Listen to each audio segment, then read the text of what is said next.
Les inégalités femmes-hommes ont évolué mais n'ont pas disparu. Alors comment y remédier? Je me tourne vers notre invitée Françoise Milewski. Bonjour. Bonjour. Vous êtes économiste à l'OFCE et spécialiste des questions sur les inégalités entre femmes et hommes.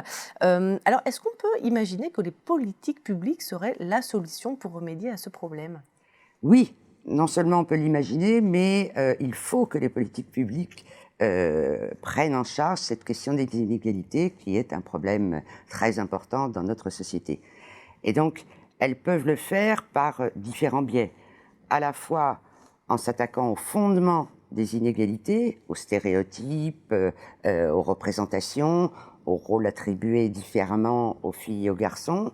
Et donc, il faut faire changer les mentalités. Ça se passe dès l'école, dans la famille. Il y a beaucoup d'instruments pour le faire. Et également, d'agir sur les résultats.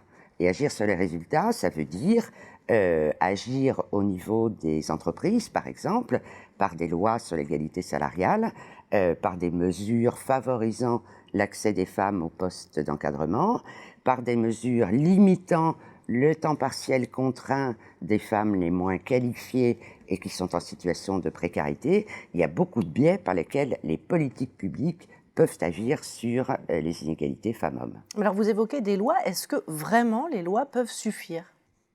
Évidemment, l'histoire montre que, en particulier l'histoire des lois sur l'égalité salariale, ça fait des décennies qu'on a eu des lois et qu'elles n'ont pas été efficaces puisque les écarts de salaire entre les femmes et les hommes restent à 20-25% dans les entreprises et que ça ne bouge pas.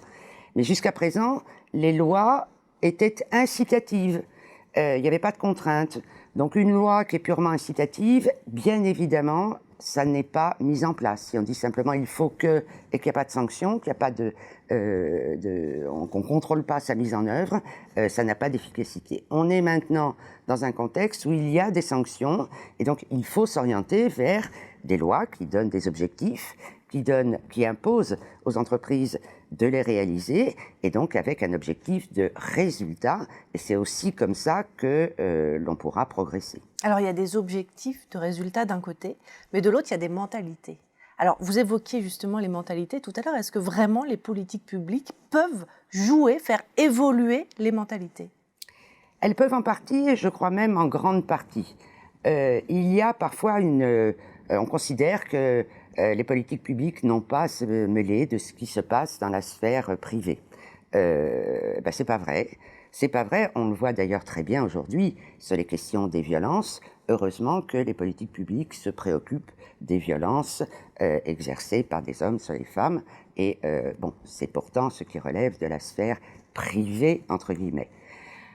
Dans le domaine du travail, on voit bien également comment l'inégal partage des tâches à l'intérieur de la famille, tâches parentales et tâches domestiques, pèse sur l'investissement professionnel des femmes et du coup pèse sur les inégalités femmes-hommes dans les entreprises. Et là, il y a beaucoup de moyens pour qu'on essaye d'infléchir la situation.